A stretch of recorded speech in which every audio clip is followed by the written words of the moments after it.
सोलिबाय थानाय बिटिआर सरकारनि सोमोन्दैबो आं एसे बुंगोन। बिथांमोनहा सिगाङाव बुंदोंमोन वान भट वान जब, किन्तु दिनैनि दिनाव सोर साबेसेया जेनेबा जबखौ मोननो हागोन एबा पिस जेनेबा सान्ति सुक्तिनि सरकार मारब्ला होनब्ला थांनाय एमपि इलेक्सनाव जोंनि सानैसो आदामोनखौ मानोहाय गारियाव सोबामोन। बै रोखा रोखायै लिरबोनानै दोननाय माखासे एग्रिमेन्टफोरा जुदि दिनैनि दिनाव फुल फ्लेजेड जानाय इस्टाब्लिश जानायमोनब्ला दिनै हयथ' जोंबो दिनै बिपिएफ पार्टिखौ आखाइ हमफैनांनाय नङामोन।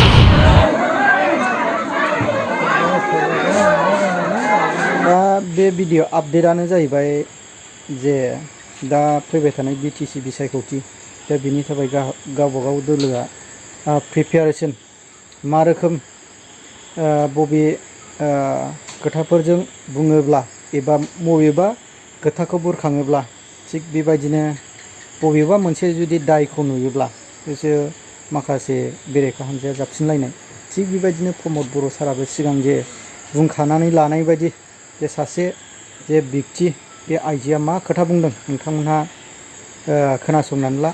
मेन बाथ्रायाव थांनायनि सिगां आं बेखौ नोंथांमोननो शेयार खालामो। भिडिअखौ फुरा क्लियार खेबनाय जायाखै सान्दुंखाय आङो एसे गोजाननिफ्राय खेबदों आरोखि। जे गोबोर होननाय बाजाराव जे फरेस्टफ्रा जे दिनै थांनानै आं बेखौ लोगो मोनस्लाबहैयाखै, आं नोंथांमोननो ससे क्लिप देखायगोन आरोखि। दा थांनानै गोबोर जे एरियानियाव जे गामि दरब्रैखौ नोंथांमोननो हाखौ होग्रोनोसै बेबायदि होग्रोनो होननानै मोनसे एग्रिमेन्ट बायदि हैदों आरोखि। दा बैसोर थागिबि मानसिफ्रा न'खरसेयाव जायफ्रा 8 बिगा दङ बियो 2 बिगा हगारनांगौ, जायहा 10 बिगा दङ बिसोरो बिगानै हगारनांगौ। थिग बेबायदिनो बिसोरो मैयासिमाव एग्रिमेन्ट रायलायहैनानै मैया एग्रिमेन्ट खालामबोबाय, रायलायनायखौ लास्ट फाइनाल खालामबाय। दिनै फरेस्टफ्रा जे बिसोरो सुनो थांदोंनो आरोखि। बे सुनो थांनायाव मण्डल थांदों, मण्डलथ' थाङाखै बेबायदि आरोखि। दा मा खोथा जाथाव, दा बै बिगानैखौ मा खालामगोन? दा बैसोर वाइल्ड लाइफआव हाबनाय मानसिफ्रा बिसोरबो बे बिगानैखौ लानानै बोरै संसार जागोन? दा बोरै असम्भब साननांगौ बाथ्रा। दा बिदिखौ एसे नोंथांमोनहा ससे क्लिपखौ नायनानै लागोन।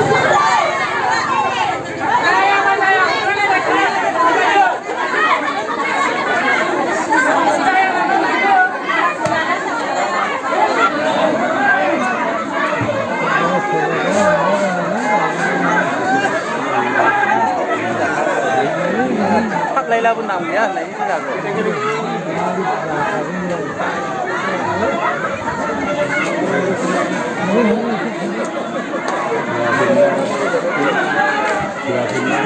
Serba semula banyak ini kan. Salah dia kan.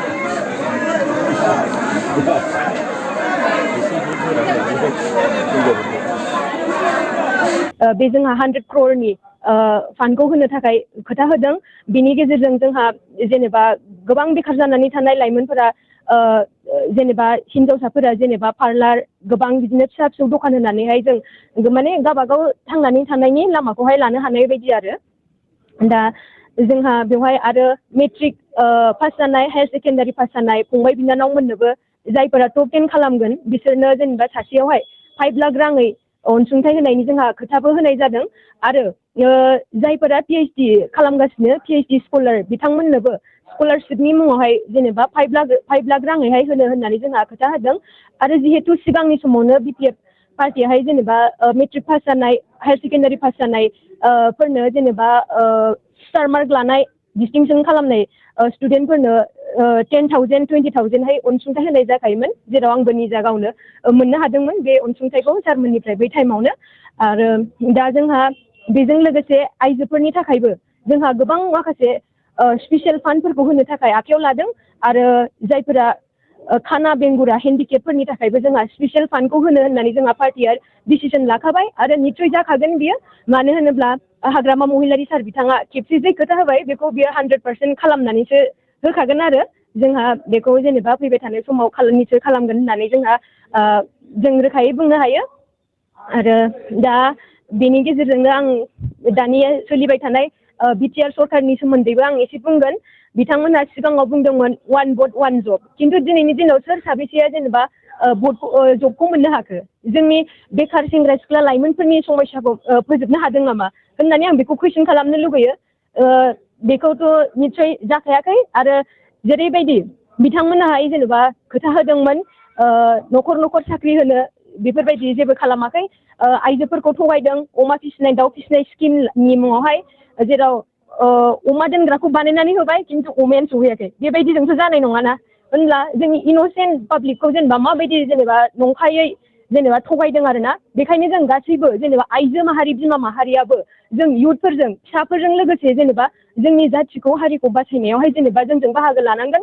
नंखाय बे अरुनदय आरो बे सेल्फ हेल्प ग्रुपनि 75,000जों थगायजायालाबायनो जेनेबा दिनैनि दिनावहाय बुजिनानैहाय जेनेबा बबे मोनसे पार्टिया जेनेबा मोजांमोन बेखौ आङो आइजो माहारिखौबो आङो चुज खालामजानो लुगैदों। आरो जिहेतु बिटिआर दानि बिटिआर सरकारा जेनेबा गावसोरनि बिटिआर एकर्डआव एग्रिमेन्ट खालामनानै गारबोनाय दफाफोरखौ फुल फ्लेजेड खालामनो हायाखै आरो जेनेबा बिथांमोननि बै रोखा रोखायै लिरबोनानै दोननाय एग्रिमेन्टफोरा जुदि दिनैनि दिनाव फुल फ्लेजेड जानाय इस्टाब्लिश जानायमोनब्ला दिनै हयथ' जोंबो दिनै बिपिएफ पार्टिखौ आखाइ हमफैनांनाय नङामोन। जोङो हयथ' बिथांमोननि पार्टिखौनो जोङो दासिमबो मोजां मोनबाय थागौमोन। दा जोङो नुनायाव बिथांमोनहा गावसिनि एग्रिमेन्टखौ मोनसेबो इस्टाब्लिश खालामनो हायैयाव जोङो दिनैहाय बिपिएफ पार्टिखौ जोङो मोजां मोननानै जोंनि थाखानाय सरकारानो मोजांमोन होननानै जोङो दिनै जोङो मोनदांनो हादों। जिहेतु बिपिएफ पार्टियानो जेनेबा सिगांनि समावबो गोबां माखासे खामानिफोरखौ मावखादोंमोन। जोंहा बिटिसिआव सिगाङाव बुंनो थाङोबा जेबोआनो गैखायामोन। कलेज इउनिभारसिटि खालामनाय मेडिकेल कलेज हस्पिटाल गासिबो लामा दालां बानायनाय जेनेबा गासिबो दानि दिनावहाय जेनेबा जों दा माबायदि जेनेबा परिबेसाव थानो मोनदों गासिबो बिपिएफ पार्टिनि समावसो जेनेबा जाजोबखानाय होननानै सानो जोङो जाजोबखानाय। आरो दा बेनिखायनो जोङो दानि सरकारजों आरो गोदोनि सरकारजों जोङो जेनेबा कम्पेयार खालामलायनानै मोनबाय जोंनि थाखानाय बिटिसि सरकारानो जोंनि थाखाय मोजांमोन। बेनिखायनो जोङो बिटिसिनि जेनेबा बिपिएफ पार्टिखौनो जोंहा पावाराव लाबोफिननांगौ। हाग्रामा महिलारि सारखौनो जोंहा देरहाहोफिननांगौ आरो जोंहा सिगांनि बायदि जेनेबा जों ज' ज'यैहाय सिगांनि बायदिनो जोंहा खामानिखौ मावफिनलायनांगौ। जेरैबायदि बिटिआर सरकाराहाय जेनेबा गावसोरो भायलेन्स खालामा बुलाय सोलाय खालामा होननानै जेरैबायदि गावसोरो बुंनो जेनेबा नन भायलेन्स फल' खालामो बिथांमोनहा बुलाय सोलाय खालामा रावजोंबो नांलाय खमलाय खालामा होननानै बुङो।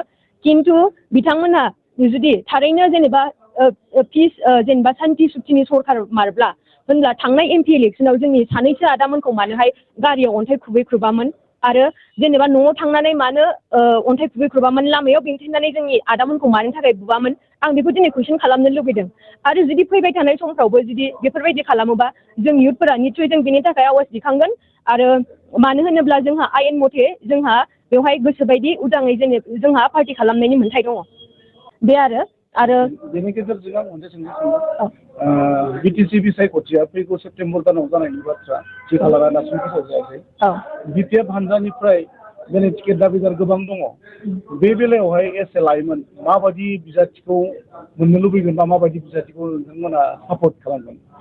जोंहा दा बेनि सायाव जेबो बुंनांगौ गैया होननानै आं सानो। मानो होनोबा पार्टिया जिहेतु जोंना गावसोरनो जोंहा डिसिसन लाखागोन। दा पार्टिया जायखौ जेनेबा सायख'यो पार्टिया मा डिसिसन लायो हाइकामान्डनिफ्राय जोंहा बेजोंनो आरो जोङो बेजोंनो सापर्ट दङ। दा बैफोरबायदि जे जायफोर वाइल्ड लाइफआव हाबनाय बैसोर वाइल्ड लाइफआव थानायाव एके एफआरसिनिनो मानसि आरोखि जेनेबा बैसोर मोनब्रै जे गामिया बिसोरो वाइल्ड लाइफआव माखासे हाबाखै। दा बैसोर हाबैया जोंनिया जेनेबा नोंसिनि हाबैया लेखाया अलरेडि जाखाबाय। नोंसोर जे एग्रिमेन्ट बैसोर बिगानैखौ हगारबानो नोंसोर मोनबाय होननायलाय बेबायदि एग्रिमेन्ट खालामनानै बिगानै एग्रिमेन्ट खालामनानै हगारदों जाहैबाय आरो बिसोरनि हाखौ सुनानै बिसोरनो सार्टिफिकेट होनोसै बेबायदि सम्भाबनामोन आरोखि। दा बेनि गेजेराव माखासे वाइल्ड लाइफआव जे हाबजानाय बैसोर हाबजानाय मानसिफ्रा बिसोरो नांगौबा नोंसोर बोरै सिगां मोनग्रोथाव नांगौबा मोननांगौबा समानैनो मोनगोन बेबायदि थिग खोथाया बेबायदि जादों आरोखि। दा बेनि गेजेरावनो रायजो राजाया समाधान खालामलायनो नाजानायाव गावजों गावनो एसे नांलाय खमलाय एसे बुलाय सुलाय नारलाय बेबायदि जादों आरोखि। माखासे सिस्टेमखौ बेबायदिनो सोरबा फरेस्टफोर थांनायाव हासिबजों बुजावलायनो होसोदोंमोन जाहैबाय बेखौ आङो नुहैयासै आरोखि। दा नोंथांमोननो क्लियार भिडिअखौ गाबोनसिमाव आं लाबोगोन। नोंथांमोनहा नेनानै थाबानो जाबाय आरोखि दा फैगोन जे बिटिसि बिसायख'थि बे बिटिसि बिसायख'थियाव दे गाव गावबागाव दलखौ लानानै गोबां नारा नाथा आरोखि नोंथांमोनहा जे बे आइजोआ बुंलांबाय बे आइजोआबो गोबां खोथाखौनो जे मोजां खोथाखौनो बुंदों बा हाग्रामा महिलारि सारा फैगौ जे बिटिसि बिसायख'थियाव जुदि देरहायोबा लाइमोनफोरनो बेखार जेंनाफोरनो माबायदि मावगोन आरो स्कलारशिप होनायाव माबायदि मावगोन जे बेखार जेंनाफ्रा माबा मोनसे सेल्फ गावो खुलिनानै लानानै माबा मोनसे न'खरखौ डेभेलप लांनो हानाय आरो गावनि इयुननि जिबनखौ लुखांलांनो हानाय जे सिगां सरकाराव थानाय खाय बिसोरो माखासे इयुन लाइमोनफोरनि जेनेबा मा रोखोम खुङोब्ला सोर मा रोखोम जोङो रायजो राजानि होयोब्ला जोङो माब्रै बेखार जेंनाखौ सल्भ खालामगोन बिसोरो मिथिखागौ जेन खारन फैगोन जे बिटिसि बिसायख'थियाव सोर रायजो राजाफोरखौ सापर्ट खालामगोन बा सोरनो भट होगोन नोंथांमोनहा रेडि जानानै थाबानो जाबाय जे बे बिटिसि बिसायख'थियाव सोर दला देरहागोन नोंथांमोनहा रेडि खासै नङासै होनबा अब्ला नोंथांमोनहा कमेन्टनि गेजेरजों फोरमायहरबानो